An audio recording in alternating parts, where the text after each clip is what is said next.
성탄절이 한 주 앞으로 다가왔습니다. 이 성탄절은 예수님께서 이 땅에 탄생하는 것을 기념하는 날입니다. 그러나 원칙적으로 말하면 예수님은 탄생이 아니라 강생입니다.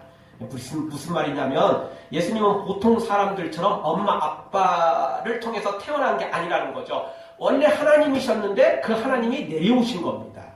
그래서 강생이라고 하는 것입니다. 이 강생이라는 말이 무슨 말이냐면 신이 하늘에서 인간으로 태어났다 이런 뜻입니다. 아니 그런 단어가 따로 있어요. 이런 단어를 만드는 것도 참 신기한 일이죠. 왜죠? 신이 이 인간으로 태어났다는 것 자체를 상상하기 어려운 거잖아요. 그런데 강생이라는 그런 단어가 있다니까요.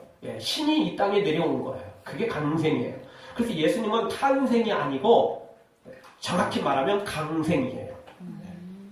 이 땅에 그냥 태어난 게 아니고 우리처럼 없었던 사람이 태어난 게 아니에요. 우리처럼 엄마 아빠를 통해서 태어난 게 아니에요. 우리 예수님은 그냥 하늘에서 원래 하나님이셨는데 육신을 입으시고 이 땅에 내려오신 분이죠. 그러니까 사실은 탄생이 아니고 강생인 거죠.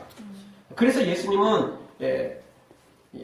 2000년 전에 이 땅에 강생하신 것을 초림이라고 말하고 처음으로 재림하신 거, 처음으로 오신 거죠. 그게 초림이라고 하는 거죠. 그 다음에 이제 마지막 때 다시 오실 예수님은 두 번째 오시는 거니까 재림이라고 이야기를 하는 것입니다. 구약의 예언대로 2000년 전에 초림하셨고 이제 신약의 예언대로 마지막 날에 재림하시는 예수님입니다. 그래서 우리가 이 성탄절은 단순히 예수님이 오신 날을 기념하는 게 아니에요. 성탄절은 예수님이 2000년 전에 오신 날을 기념할 뿐만 아니라 또 하나 중요한 것은 마지막 날에 다시 오시는 예수님을 기다리는 절기가 바로 이 성탄의 절기인 것입니다. 그래서 하나만 2000년 전에 오신 예수님만 기다리는 것은 반쪽짜리에 불과한 것입니다. 왜냐하면 예수님이 가시면서 다시 말씀하셨거든요. 다시 오시겠다 말씀하셨거든요. 너희를 데리러 영원한 천국으로 데리러 오겠다 말씀하셨거든요. 그러니까 예수님의 가심은 그걸로 끝이 아니고 다시 오시겠다는 거니까 우리는 예수님의 이 성탄을 맞이해서 2000년에 오신 예수님뿐만 아니라 다시 오실 예수님을 기다리는 절기가 바로 이 성탄이라는 사실을 기억해야만 되는 것입니다. 우리 예수님께서 강생이라고 말하는 것은 우리 사람과 전적으로 다르기 때문에 그렇습니다. 우리 사람은 엄마 아빠를 통해서 그 유전자를 받아서 그 피를 받아서 우리가 태어난 거죠. 그 이야기는 아담과 하와로부터 계속 이어졌다는 이야기입니다. 그런데 우리 예수님은 아담과 하와의 자손이 절대 아니죠. 엄마 아빠를 통해서 유전자를 통해서 태어난 분이 아니기 때문에 그렇습니다. 도리어 우리 예수님은 아담을 만드신 창조주시죠. 아멘. 아담과 하와가 선악과를 따먹고 범죄한 이후 지옥의 형벌을 면할 수 없었기 때문에 우리 하나님이신 예수님께서 육신을 입으시고 이 땅에 내려오신 것입니다. 그래서 우리를 구원해 내시려고. 그러니까 창조시 때는 이 세상을 창조하실 때는 우리 하나님께서 우리를 창조하셨는데 우리가 범죄하고 난 다음에는 다시 우리를 구원하러 다시 내려오신 거라는 것입니다. 그러니까 우리 하나님은 한 번 시작하신 일을 끝까지 책임져 주십니다. 아멘. 한 번 조금 잘못했다고, 한 번 실수했다고 우리를 내버려놓은 분이 아니라는 거죠. 그래서 창세시 때 우리를 창조하셨어요. 그런데 선악과 따먹고 범죄해서 지옥의 형벌을 면할 수 없으니까 네가 잘못했으니까 네가 알아서 책임져 이러고 끝난 게 아니고 다시 육신을 입으시고 이 땅에 내려오셔서 우리를 구원의 길로 인도해 주신 분, 바로 그분이 우리 예수님이시라는 겁니다. 우리 예수님은 한 번 하신 일은 끝까지 책임지시고 한 번 사랑한 사람은 끝까지 사랑하십니다. 아멘. 조금 잘못했다고 외면해버리고 조금 잘못했다고 네 잘못은 네가 책임져 라고 말씀하시는 분이 아니라는 거죠. 이유는 간단합니다. 우리를 너무너무 사랑하시기 때문에 그렇습니다. 나보다 나를 더 사랑하시는 분이 우리 예수님입니다. 우리가 나를 제일 사랑하는 것 같지만 사실은 아니에요. 그러니까 청소년 시기에 우리는 많은 이 청소년들이 이 불량 청소년기를 보낼 때가 참 많습니다. 그때는 자기 몸을 귀하게 여기지 않아요. 그렇잖아요. 누가 더 귀하게 여기죠? 부모가 더 귀하게 여겨요. 부모는 애가 엉뚱한 일을 벌이지 않을까? 혹시 그냥 성적으로 또 이상하고 또 그냥 뭐 마약이나 또 뭐 무슨 본드나 뭐 이상한 것에 빠지지 않을까? 이 부모는 노심초사하지만 애들은 별로 걱정도 없어요. 그냥 내 인생 내 마음대로 살게요. 뭐 이런 거예요. 그냥 되는 대로 살게요. 이런 거예요. 사실은 내가 나를 제일 사랑하는 것 같지만 그렇지 않아요. 나보다 나를 더 사랑하는 분은 부모님이에요. 그리고요, 부모님보다 더 사랑하는 분이 있어요. 바로 우리 하나님이시죠. 바로 우리 예수님이세요. 왜냐하면 우리 예수님은 우리를 처음부터 만드셨고, 그리고 그 만들어 놨는데 우리가 잘못됐을 때 또 한 번 이 땅에 2000년 전에 내려오셔서 십자가를 통해서 또 구원의 길을 또 한 번 제시해 주신 분이 우리 예수님이시거든요. 그러니까 한 번도 아니고 두 번씩이나 우리를 생명의 길로 인도하신 분이 우리 예수님이기 때문에 보통 사랑하는 게 아니에요. 예수님의 그 사랑은 감히 우리가 상상할 수 없는 거죠. 따라서 오늘 우리는 그 예수님을 통해서 우리가 다시 한번 영적 이식 수술을 받아야 됩니다. 여러분, 심장이 망가지면 또 어떤 간이나 뭐 기타 등등 뭐가 이렇게 망가지면 고치지만 또 수술을 하지만 그것도 안 되면 어떻게 하죠? 이식 수술을 해야 되는 거예요. 완전히 망가지면 이식할 수밖에 없어요. 우리의 영혼이 그렇다는 겁니다. 우리의 영혼이 아담과 하와의 선악과를 통해서 우리의 영혼이 망가져 버렸어요. 그래서 예수님이 2000년 전에 이 땅에 오셔서 십자가의 죽으심으로 이식하라고 말씀하시는 거예요. 무엇으로 이식하는 거죠? 예수님의 피로, 예수님의 몸으로. 아멘. 그걸 이제 우리가 기념하는 게 성찬식이에요. 성찬식 자체가 뭐 예수님의 피가 예수님의 몸이 우리의 피로 몸으로 바뀌는 게 아니고 영적으로 바뀌는 거예요. 영적으로. 아멘. 그래서 우리는 이 성찬식을 영적 기념하는 거죠. 영적으로 우리 예수님이 우리에게 그 시간에 임하는 거예요. 그래서 우리의 피가 예수님의 피로, 우리의 몸이 예수님의 몸으로 영적으로 바뀌는 거죠. 그게 영적 이식 수술이에요. 그래서 세례가, 성찬이 곧 예수님으로 나를 바꾸는 거죠. 아멘. 영혼도 바꾸고 마음도 바꾸고 모든 걸 다 예수님으로 바꾸는 거예요. 그 이야기는 내가 예수님 안에 거하고 예수님이 내 안에 거하는 예수님과 하나가 되는 거죠. 그러면 우리가 구원의 길로 나아갈 수 있는 겁니다. 이것 때문에 예수님이 오신 거죠.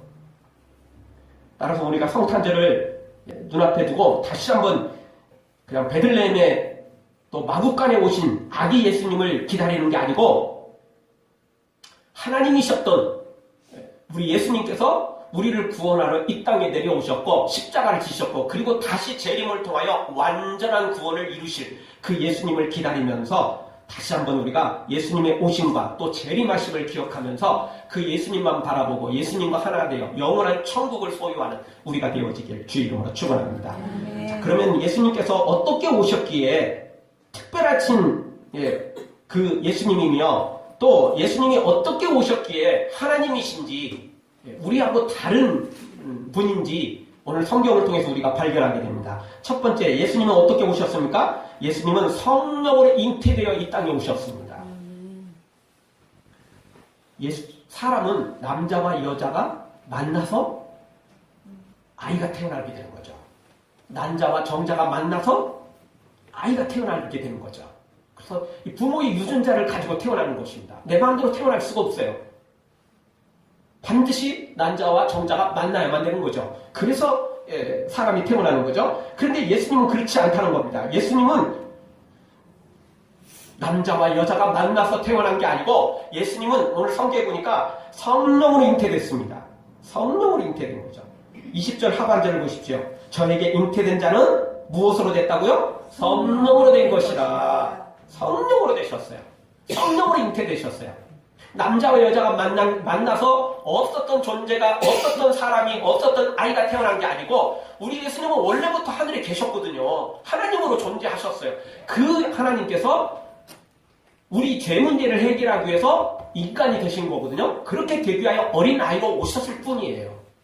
원래 계셨던 분이 그냥 육신을 입으시고 이 땅에 내려오신 거예요. 근데 그게 가능한 것은 성령으로 가능했다는 거죠. 성령으로 이 땅에 성령으로 잉태되셨고 성령으로 태교를 하셨고 성령으로 태어나신 것이라는 겁니다. 아멘. 그리고 역시 성령으로 말미암아 삶을 사셨고 성령으로 말미암아 십자가도 지셨고 또 성령의 능력으로 말미암아 부활하셨고 또 성령으로 말미암아 승천하셨고 나중에 마지막 날에도 역시 또 그렇게 재림하시는 것입니다. 우리 예수님은 처음부터 끝까지 그 영으로 하나님의 영으로 하나님의 능력으로 이 땅에 내려오셨고 그리고 사시다가 십자가 지셨고 그리고 부활하셨으며 승천하신 거라는 거죠. 우리하고는 전적으로 다른 존재라는 것입니다. 그래서 우리 예수님은 참 사람인 참 인간인 동시에 참 하나님이십니다. 아멘. 원래 하나님이셨는데 인간이 되셨기 때문에 양쪽을 다 가지신 분이라는 겁니다. 왜 인간이 우리 예수님이 되셨느냐? 왜 우리처럼 사람이 되셨느냐? 우리가 지은 죄, 우리가 해결할 수 없으니까 대신 예수님이 죽으시기 위하여 이 땅에 내려오신 겁니다. 하나님으로서는 죽을 수도 없고 예수님이 하나님이신데 어떻게 죽겠어요? 죽음이라는 건 없습니다. 우리 사람이나 있는 거지 하나님에겐 죽음이라는 게 없어요. 그래서 우리 사람이 되셔서 우리 죄를 대신 감당해서 죽으신 거죠. 그래서 우리를 살리신 겁니다. 우리도 그렇지 않습니까? 우리에게 빚이 있다. 그러면 다른 사람이 갚아주면 되잖아요. 자식이 지은 빚 부모가 대신 갚아주면 없어지는 거 아니에요? 없어지는 거죠. 그런데 여러분이나 저나 모든 사람은 단 한 사람도 의인이 없어요. 자기 죄 가지고 자기가 죽는 거예요. 남을 도울 수가 없어요. 야, 네 죄까지 내가 대신 감당할게. 내 죄도 감당을 못하는데 뭐 남의 걸 어떻게 감당하겠어요? 못해요. 못하죠. 그래서 예수님이 이 땅에 내려오신 거예요. 죄가 없으신 예수님이 내려오신 거죠. 다만 우리의 죄를 예수님께 옮겨야 돼요. 안 옮기면 소용없는 거 아니에요? 안 옮기면 소용없는 거죠. 여러분 삼성이나 뭐 현대자동차나 그 엄청난 재벌인데 거기 돈 많다고 나도 부자입니까? 그 사람이 나한테 돈을 줘야죠. 거기 회장이 나한테 좀 용돈이라도 좀 줘야 내 것 되는 거지. 그 사람 부자라고 내가 부자인 건 아니에요. 그 회사가 부자라고 우리 가정도 부자고 우리 사업장도 부자가 되는 건 아니에요. 그 사람이 놔주면 내가 부자가 되는 거예요. 네. 그 사람이 놔주면 내 돈 문제 다 해결되는 거예요. 내 죄 문제 예수님께 맡기면 그리고 예수님이 그 죄를 대신 가져가 주시면 예수님이 그 죄를 대신 해결해 주시면 내 죄가 없어지는 거죠.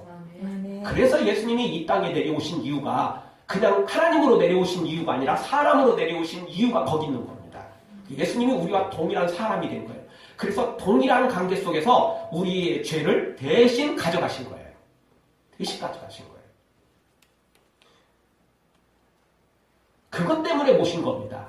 다만 또 우리 예수님도 아담과 하와의 또 인간의 그런 유전자를 가지고 태어나셨다면 똑같은 피를 물려받은 죄인이 되어버린 거잖아요. 그래서 예수님은 처음부터 성령으로 잉태되어 내려오신 겁니다. 사람이지만 우리하고는 다른 거예요. 유전자를 받은 게 아니고 아담과 하와의 언제를 받은 게 아니죠. 그냥 하나님이신 그대로 죄 없는 그대로 그냥 인간의 육신만 입으신 거예요. 그래서 여인의 몸이 필요했던 것입니다. 다만 이제 우리가 뒷부분에 조금 가서 살펴보겠지만 마리아가 비록 예수님을 10달 동안 배에 자궁에 가지고 있었지만 그렇다고 마리아의 피가 섞이거나 유전자가 섞이거나 또 다른 어떤 성품이 섞일 수는 없어요. 왜냐하면 예수님은 성령으로 잉태됐고 성령으로 태교하신 거고 성령으로 보호를 받으셨어요. 사람의 피하고는 사람의 성품하고는 관계가 없었다는 거죠. 즉 마리아의 성품하고 마리아의 유전자나 마리아의 피는 전혀 관계가 없었다는 것입니다. 정자만 없었던 게 아니고 난자도 필요 없었던 거예요. 처음부터 예수님은 그냥 원래 존재하신 분이 그냥 사람으로 몸을 입으신 것에 불과하다는 것입니다. 그래서 우리하고는 전적으로 다른 존재라는 사실 이건 우리로서는 이해할 수 없어요. 예수님은 성령으로 잉태됐는데 우리는 성령으로 잉태된 적이 없기 때문에 사실 예수님의 그 잉태를 완벽하게 이해할 수 없어요.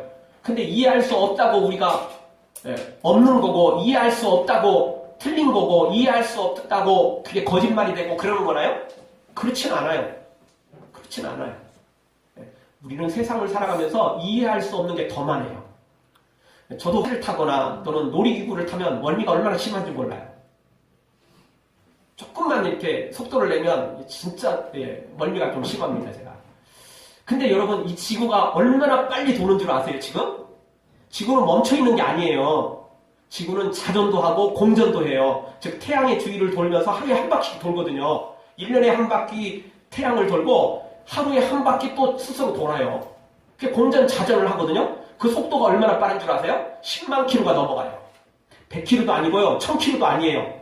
10만 킬로가 넘어가요. 여러분 아무리 빨리 날아가는 우주선도 10,000킬로 막 이렇게 넘어가지 않아요.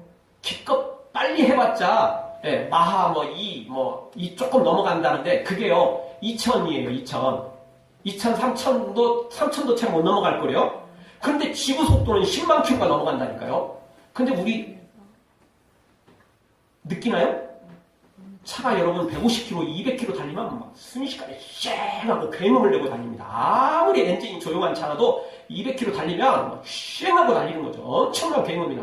지구가 이 10만 킬로 달리는데 여러분 귀 아파가지고 지금 막 정신 못 차립니까? 그렇지 않아요.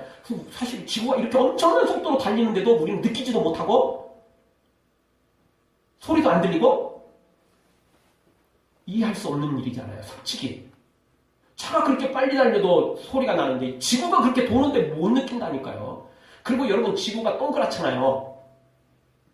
근데 우리나라는 지구의 중간 부분에 위치해 있거든요. 그럼 제가 어렸을 때 저는 지금도 약간 그런 생각을 가지고 있지만 그 사람이 옆으로 다녀야 되는 거 아니나 그러면? 지구가 동그라니까 맨 위에 있는 사람은 그냥 우리처럼 이렇게 서서 있고 맨 밑에 사는 사람들은 거꾸로 다녀야 되는 거 아니나 그러면? 그런 느낌 안 드세요? 여러분은 너무 과학적인 분들이군요. 전혀 저는 그 고민을 참 많이 했어요. 왜지? 우리나라는 분명히 이 중간에 있으니까 옆으로 다녀야 되는데, 옆으로 이렇게 기억이 돼야 되는데, 물론 지구가 잡아다니는 힘이 있어요. 그래서 우리가 마음대로 떨어져 나가는 건 아니에요. 지구 안쪽에서 잡아다니는 힘이 있거든요. 그래도 어쨌든 지구는 동그란 거니까, 맨 위에 사는 사람이 아니라면 분명히 이렇게 기울어져 있어야 하는데, 기울어져 있지 느낌이 없잖아요. 기울어져 있어서 제가 멀미를 하는 건지도 모르겠습니다. 열심히 지구가 10만 킬로 넘게 달리니까 제가 멀미를 느끼는지도 모르겠습니다. 여러분은 생각이 없어서 생각을 안 하셔서 멀미도 안 하시고 이해가 됐어요. 그러는 것 같습니다. 하여튼 저는 그렇습니다. 근데 지금도 이해가 안 가요. 솔직히 이해는 안 가요. 그렇지만 그게 사실이에요. 그래서 옛날 사람들은 어떻게 생각했죠? 지구가 동그란 게 아니고 네모났다고 생각을 했어요. 그래서 어느 지점에 가면 툭 떨어질 거라고 생각을 했어요. 그래서 바닷가 그 이상을 나갈 생각을 안 했어요. 왜죠? 배 타고 가다가 툭 떨어져 버리면 다시 돌아올 길이 없잖아요. 옛날 사람들은 진짜 그랬어요. 진짜 그랬어요. 근데 지금은 우리가 알게 되죠. 지구가 동그랗다는 사실. 근데 현실은 사실 우리가 살아가는 것은 좀 틀리죠. 그러니까 우리가 이해를 못한다고 없거나 틀린 건 아니라는 겁니다. 사실은 우리 사람은 이해를 못하는 게 더 많아요. 이해하는 것보다는. 예수님이 성령으로 잉태됐다는 것도 우리로서는 이해할 수가 없어요. 왜? 난자와 정자가 만나야 사람이 태어나는 거죠. 그런데 예수님은 그런 분이 아니라니까요. 원래 하나님이셨고 원래 계셨던 분이에요. 그 예수님이 우리를 위해서 이 땅에 내려오셨다는 겁니다. 그 과정이 성령으로 잉태된 것입니다. 사랑하는 성도 여러분, 설사 우리가 인간적으로 이해할 수 없고 의학적으로 화학적으로 이해할 수 없다 할지라도 예수님이 성령으로 잉태되어 우리를 위해서 이 땅에 내려오신 것을 믿고 그리고 그 예수님을 영접해서 영원한 천국 소유하기를 주의 이름으로 축원합니다.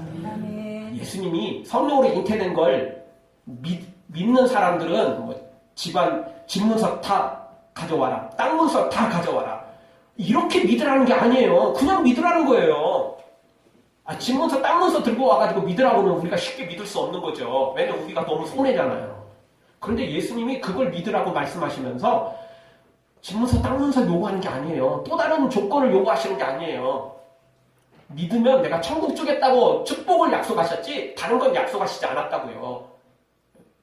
여러분 학교에서 요구하는 건 등록금을 요구하잖아요. 실력도 요구하지만 등록금 요구해요? 네. 그렇잖아요.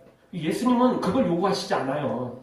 무조건 믿으래요. 믿으면 천국 주겠다는 거예요. 믿으면 네 죄 다 용서해주고 천국 주시겠다는 거죠. 사실 우리에게 손해볼 게 없어요. 손해볼 게 없다니까요. 두 번째 예수님은 어떻게 오셨습니까? 우리 예수님은 사람을 죄에서 구원할 구세주로 오셨습니다. 21절 보십시오. 21절 한 목소리 한번 읽겠습니다. 아들을 낳으리니 이름을 예수라 하라. 이는 그가 자기 백성을 저희 죄에서 구원할 자이심이라 하니라. 아멘. 예수님이 이 땅에 내려오신 이유는 바로 우리를 죄에서 구원하시려고 이 땅에 내려오셨다라는 것입니다. 예수님은 처음부터 분명한 목적을 가지고 오셨고, 그리고 그 분명한 목적을 기억하고 계셨고, 그 분명한 목적을 이루시고, 그리고 천국에 다시 올라가신 것입니다. 세상에 어떤 사람이 자기의 분명한 목적을 가지고 태어났으며 그걸 기억하고 있고 또 그걸 이루고 간 사람이 누가 있겠습니까? 태어나서 보니까 한국 땅이고, 태어나서 보니까 우리 부모님이고, 태어나서 보니까 여기 서울이더라는 거예요. 태어나서 보니까 내 취미가 이거고 내 재능이 이거고, 태어나서 보니까 내가 이걸 좋아하더라. 그래서 지금까지 우리가 살아온 거예요. 그렇죠? 그런데 예수님은 달라요. 예수님은 처음부터 우리를 구원하러 이 땅에 내려오셨고, 구원하시러 사셨고, 구원하시러 십자가 지셨고, 또 구원하러 부활하셨고, 또 마지막 구원을 완성하기 위하여 승천하셨다가 다시 재림하시기로 하셨다는 것입니다. 예수님은 우리하고는 달라요. 우리는 살다 보니까 기억이 났고, 살다 보니까 내 재능이 이렇고, 살다 보니까 이렇다 하지만 예수님은 처음부터 구원 때문에 오셨고, 구원을 위해서 준비하셨고, 구원을 이루시고 그렇게 하셨다는 것입니다. 물론 태어나면서부터 하나님의 특별한 부르심을 받은 사람들이 있습니다. 에레미야 같은 경우는 에레미야 1장 5절, 내가 너를 복중에 짓기 전부터 너를 알았고, 내가 태에서 나오기 전에 너를 구별하였고 너를 열방의 선지자로 세웠노라. 하나님은 예레미야를 태어나기 전부터 선지자로 부르셨어요. 그렇지만 예레미야가 그걸 안 것은 아니에요. 태어나서 나중에 하나님의 부르심을 받고 나서야 자기가 선지자로 부름받았다는 걸 알았어요. 근데 하나님이 뭐라고 말했냐면, 너 태어나서 이뻐서 내가 너를 부른 게 아니라 너 태어나기 전부터 내가 너를 선지자로 불렀다. 이렇게 말씀하신 거예요. 예레미야는 애기였을 때, 복중에 있을 때 안 게 아니고 태어나서 자라고 하나님이 부르시고 난 다음에 알았어요. 하나님이 부르신 건 사실이지만 스스로는 그걸 몰랐다는 거죠. 모세도 마찬가지죠. 모세 이름이 뜻이 뭐죠? 물에서 건졌다라는 뜻이에요. 하나님은 아셨어요. 애굽 땅에서 이스라엘 백성의 아들로 태어나면 죽어야 된다는 사실을 알았어요. 그래서 부모가 조금 키우다가 물에 그냥 바구니 하나 해가지고 그냥 냇가에 흘려보냈어요. 누군가가 주워다가 살리면 좋을 것이다. 내 자식은 아니어도 사람만 있으면 된다 라고 생각을 했던 거죠. 그러니까 모세가 그렇게 해서 바로 딸 공주의 손에 살림을 받은 거죠. 그래서 공주의 아들로 입양해서 그렇게 자란 거예요. 근데 모세 스스로는 몰랐죠. 모세가 태중에 있을 때 나는 이스라엘 아들로 태어났으니까, 유대인으로 태어났으니까 나는 태어나자마자 죽을 거야. 근데 우리 부모가 나를 다 특별히 아껴가지고 시냇가에 나를 떠서 보낼 텐데 내가 공주의 손에 딱 끼어가지고 내가 공주의 아들로 내가 입양될 거야. 나는 행복한 놈이야. 이렇게 알았을까요? 아니요, 몰랐어요. 전혀 몰랐어요, 모세는요. 그렇지만 하나님은 아셨죠? 세례요한도 마찬가지예요. 세례요한도 태중에 있을 때부터 성령으로 감동됐다고 말하죠. 성령으로 잉태된 건 아니지만 세례요한은 태중에 있을 때부터 성령의 감동하심을 받았어요. 그래서 세례요한과 예수님의 차이는 6개월 차이잖아요. 6개월 먼저 세례요한이 먼저 태어났거든요. 그래서 이 태중에 있을 때 마리아와 엘리사벳이 둘이 딱 만났잖아요. 그때 태중에 있는 아이가 뛰놀며 찬양을 하죠. 성령으로 감동받았기 때문에 세례요한은 그 성령의 감동으로 예수님을 보고 막 기뻐하고 즐거워했던 거죠. 그렇지만 세례요한 스스로가 그걸 안 건 아니에요. 그냥 성령의 감동으로 그걸 느꼈을 뿐이고 그랬을 뿐이지 자기 스스로 느낀 건 아니에요. 그런데 예수님은요, 하나님으로 이 땅에 오셨기 때문에 처음부터 아기 예수님이라고 어리고 느낄 수 없고 또 태중에 있을 때도 아무것도 모르고 우리하고 똑같은 사람이라고 생각하시면 안 돼요. 예수님은 태중에 있을 때부터, 태중에 있기 전부터도, 이 땅에 오시기 전부터도 하나님이셨고, 태중에 있을 때도 하나님이셨고, 아기였을 때도 하나님이셨고, 청년이었을 때도 하나님이셨다고요. 예수님에게는 부족한 게 없었어요. 처음부터 그러셨어요, 그냥. 아멘. 그래서 우리하고 다른 것입니다. 그래서 예수님이라는 이름의 뜻 자체도 죄에서 죽을 우리 백성을, 우리 사람을 구원할 자라는 겁니다. 그래서 예수라는 이름의 뜻은 구원자라는 뜻입니다. 구원자. 아멘. 예수님은 그렇게 해서 이 땅에 내려오신 거라는 겁니다. 그래서 우리하고는 달라요. 우리가 태어난 건 우리가 원해서 태어난 게 없어요. 여러분 스스로 원했습니까? 한국 땅에? 서울에? 태어나고 태어나셨어요? 아니에요. 우리는 태어나고 보니까 이 땅이고 태어나고 보니까 여기였어요. 예수님은 처음부터 성령으로 잉태되어 유대 땅에 베들레헴에 그렇게 작정을 하시고 오셨어요. 처음부터 예수님은 스스로 그걸 감당하신 거예요. 우리는 얼떨결에 된 거죠. 태어나 보니까 여기고 그렇게 된 거예요. 그 예수님은 우리하고는 다르다는 것입니다. 예수님은 처음부터 성령으로 잉태되셨고 그 성령이 다른 분이 아니에요. 예수님이나 하나님이나 성령님이나 다 삼위일체 한 분이세요. 아멘. 그러니까 예수님은 처음부터 스스로 오셨고 스스로 그 일을 감당하셨다는 것입니다. 그래서 예수님은 구원자라고 말하는 것입니다. 따라서 오늘 우리도 성령을 통해서만이 이 예수님을 이해할 수 있고 성령을 통해서만이 그 예수님을 제대로 우리가 알 수 있고 그리고 믿을 수 있는 것입니다. 사랑하는 성도 여러분, 예수님이 우리를 구원하려 오셨다는 사실을 다시 한번 성령을 통해서 우리도 깨닫고 그 예수님을 믿어 영원한 천국 소유하기를 주의 이름으로 축원합니다. 마지막 세 번째로 예수님은 구약의 예언대로 오셨다는 것입니다. 그래서 특별한 오심입니다. 그래서 하나님이 오셨다라고 말하는 겁니다. 자, 이미 살펴본 대로 우리가 예수님께서 성령으로 잉태되셨고 또 우리를 구원하러 오셨다라고 말씀을 하셨는데 이 내용만 보면 우리는 사실 믿을 수 있는 증거가 없어요. 아니 이게 또 다른 이단인지 아니면 정신병원에 입원해 있는 정신병자의 이론인지 우리가 어떻게 믿어요? 어떻게 알 수 있어요? 이렇게 말한다고 우리 믿을 수는 없잖아요. 솔직히 그렇지 않습니까? 증거가 있어야 믿죠. 믿을만 해야 믿는 거 아니에요? 정신병자 이야기 한다고 우리는 다 믿나요? 손해볼 거 없으니까 그냥 믿어. 그런다고 우리가 믿을 수 있어요?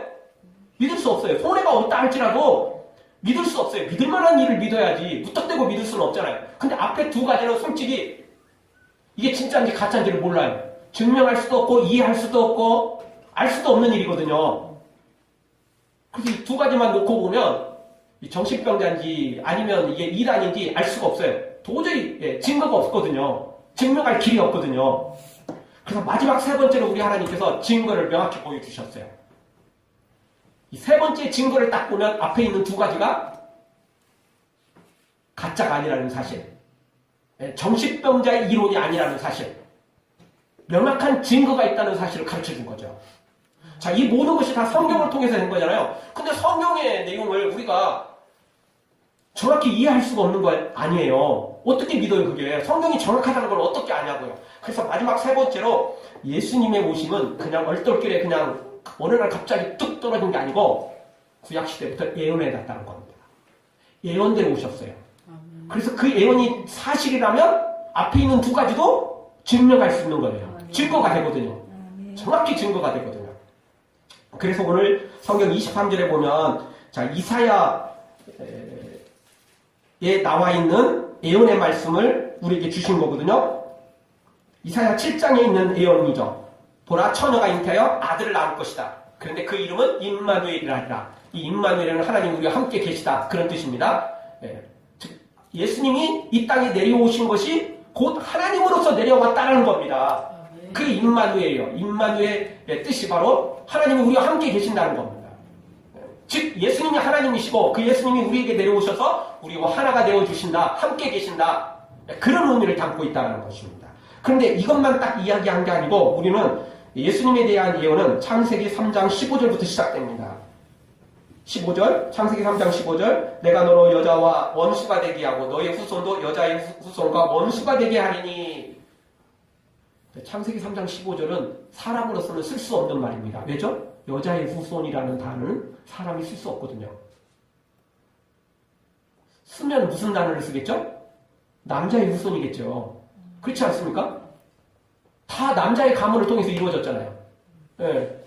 여자의 후손이라는 말을 쓰지는 않아요. 지금이야 남녀 평등 시절이니까 그러기도 하지만 그 시절에는 아니었어요. 다 남자 중심으로 됐잖아요. 이따금씩 모계 사회가 종종 있기는 있었지만 그건 어쩌다 한 번씩 있는 일이고 전 세계 인류상 어느 나라를 가도 어디를 가도 다 남자 중심이라는 걸 알고 계시죠?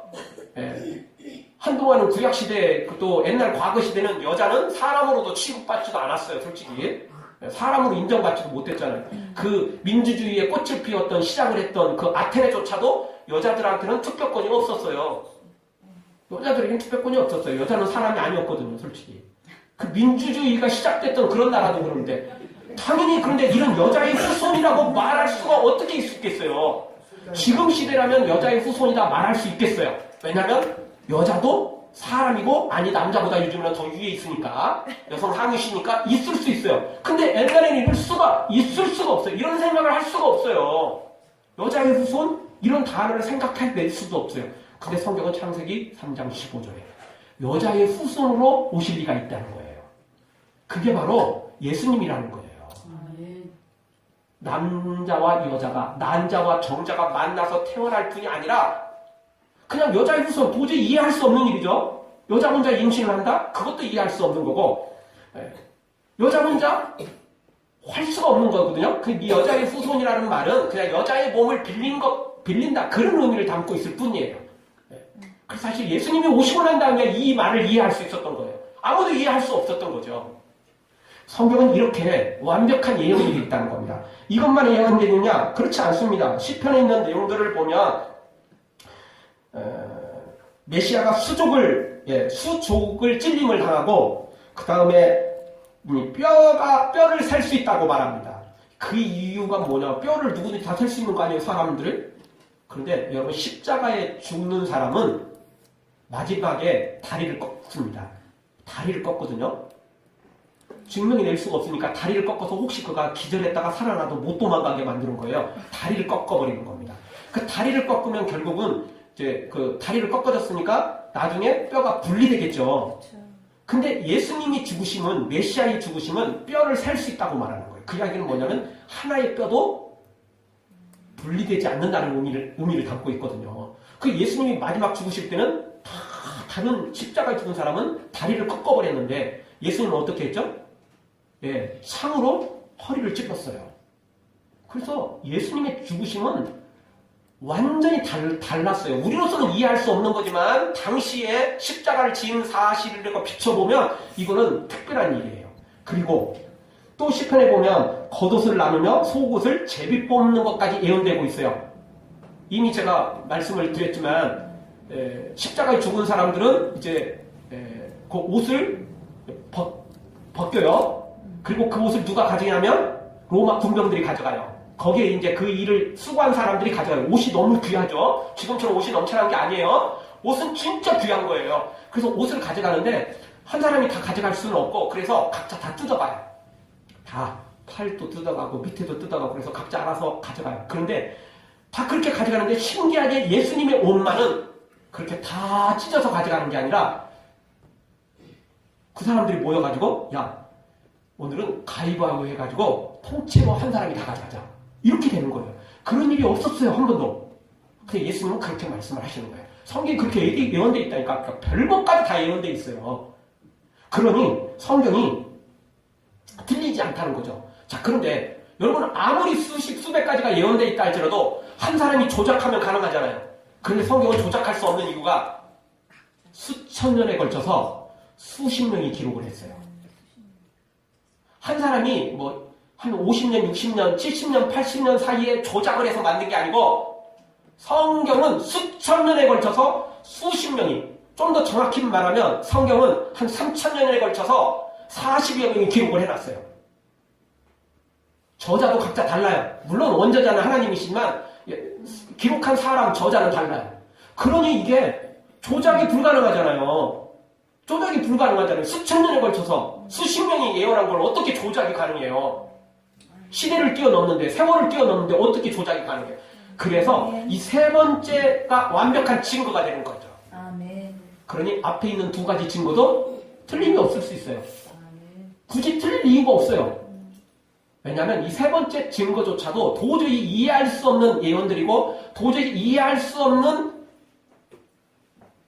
우리로서는 도저히 상상할 수 없는 이 예언대로 성취가 됐기 때문에 앞에 두 가지도 너무 확실하다는 거예요. 너무 확실하다는 거예요. 그래서 성경을 벗어나지는 않지만 성경 안에서 이게 너무 증거가 된다는 것이 정확하다는 게 오늘 성경을 통해서 우리가 알 수 있게 되는 것입니다. 아멘. 그래서 예수님은 특별한 분이라는 겁니다. 아멘. 사람이 아니에요. 하나님이면서 동시에 우리 사람인 것입니다. 아멘. 그러니까 예수님은 죄인이 아니에요. 엄마 아빠를 통해서 유전자를 피를 받은 게 아니라는 거죠. 아멘. 그런데 여러분 천주교는 계속 아기 예수잖아요. 아기 예수. 아기 예수님을 그렇게 강조하고 또 성당에 들어가 보면 여전히 마리아가 예수님을 안고 있는 여전히 아기 예수예요. 왜죠? 왜 그렇게 만들어야 되죠? 아기 예수야만 되는 거예요. 그래야 마리아가 부각되잖아요. 엄마가 필요하잖아요. 아기에는. 근데 예수님은 아기였을 때도 아기가 아니에요. 우리처럼 똑같은 아기라고 생각하면 안 돼요. 예수님은 아기였을 때도 하나님이셨고 복중에 있을 때도 하나님이셨고 태어나시고 난 다음에도 하나님이셨다니까요. 마리아가 예수님 때문에 사는 거지 예수님이 마리아 때문에 사는 건 아니에요. 아멘. 그러니까 여러분 천주교처럼 아기 예수님을 상상하지 마세요. 물론 아기 예수님은 오신 건 사실이에요. 그러나 예수님은 오실 때부터 완벽한 하나님이셨고 완벽한 사람이었어요. 아멘. 우리는 자라면서 사람이 됐고 지금도 여전히 불완전하고 지금도 여전히 죄인이지만 예수님은 태중에 계실 때도 완벽한 하나님이셨고 아기였을 때도 완벽한 하나님이셨고 그리고 성장에서도 완벽한 하나님이셨어요. 아멘. 죄인이 아니에요. 불완전한 사람이 아니라는 것입니다. 아멘. 그러니까 이 예수님을 굳게 믿고 우리 모두 다 그 예수님을 믿어 영원한 천국 소유하기를 주의 이름으로 축원합니다. 아멘. 기도하겠습니다. 우리 통성으로 한번 기도할 때